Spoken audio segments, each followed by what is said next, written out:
Return to our top story tonight, the indictment of Governor Rick Perry by a Travis County grand jury. We heard from his attorneys earlier in the newscast.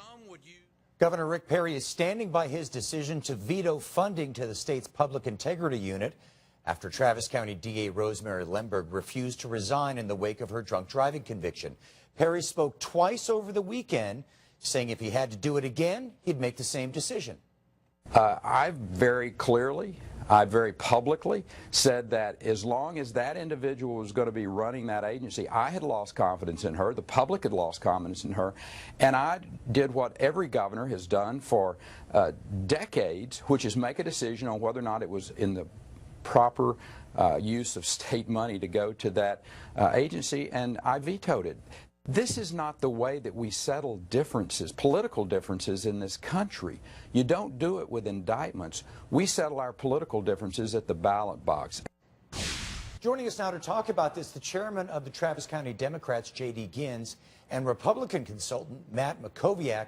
Matt, some say the indictment and Perry's reaction could actually help him politically. Is that true? It could. I think obviously the ultimate resolution is what matters most, but surely the Republican base has been unified. You've seen potential competitors to Governor Perry in the 2016 presidential campaign support him. Jeb Bush, Ted Cruz, Bobby Jindal, and others. You've also seen prominent liberals come out and say that this is a farce. Obama senior strategist David Axelrod said it was sketchy. You've seen Alan Dershowitz, the prominent Harvard Law School professor, say that it's ridiculous. So you've had bipartisan opposition to this indictment. You've had very little public calls for resignations. You saw that from one Democratic congressman from Texas who got way out on a limb. But other than that, look, Perry's going to have his day in court. He's going to have a chance to defend himself. He's clearly not hiding.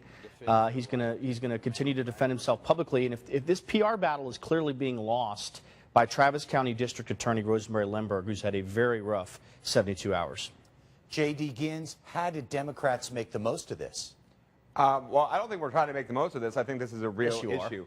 Well, thanks, Matt. But I think this is a real issue. Governor Perry abused his authority when he tried to bully the district attorney out of her office.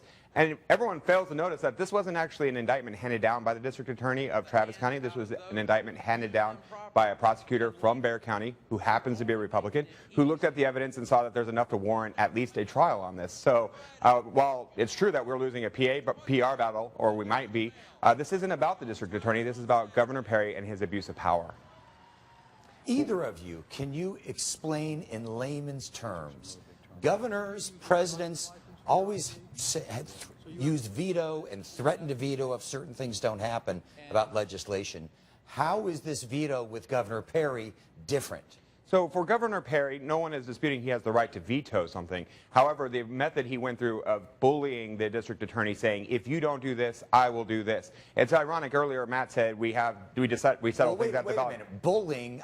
What do you mean by that? Well, he said that if she didn't step down, then he would veto the funding of the entire public integrity unit. So he made a very personal issue about a district attorney who has already served her time, made it a big issue. And then he said, you know, well, if you do this, I'll do this. A quid pro quo type situation. So therefore, he's actually abusing his power, and it's a coercion versus just exercising his authority. He probably would have been better off not to make this a political thing and then just said it. But okay. what we're failing to mention here is his buddies were under investigation, and that's why he wanted it to stop. Okay.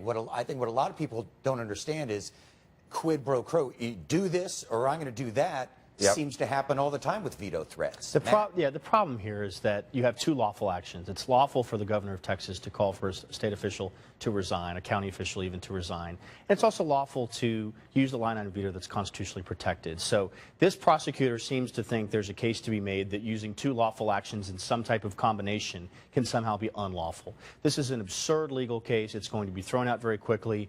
J.D. can do his very best to make the best case he can, but it's a weak case to make, and that's why Democrats are coming out and saying that. Rick Perry has an inconvenient history of DWI charges. When it's two Republican district attorneys, he doesn't call for them to step down. When those district attorneys did not have control of the public integrity unit, which is a statewide office, J.D. It's very different. Okay, and so in that case, they should just be given a free pass. But in this case, when the district attorney oversees a unit that is not specifically just her job, but oversees a unit that's funded by state funds. Right, and it investigates Republicans who have every office and every.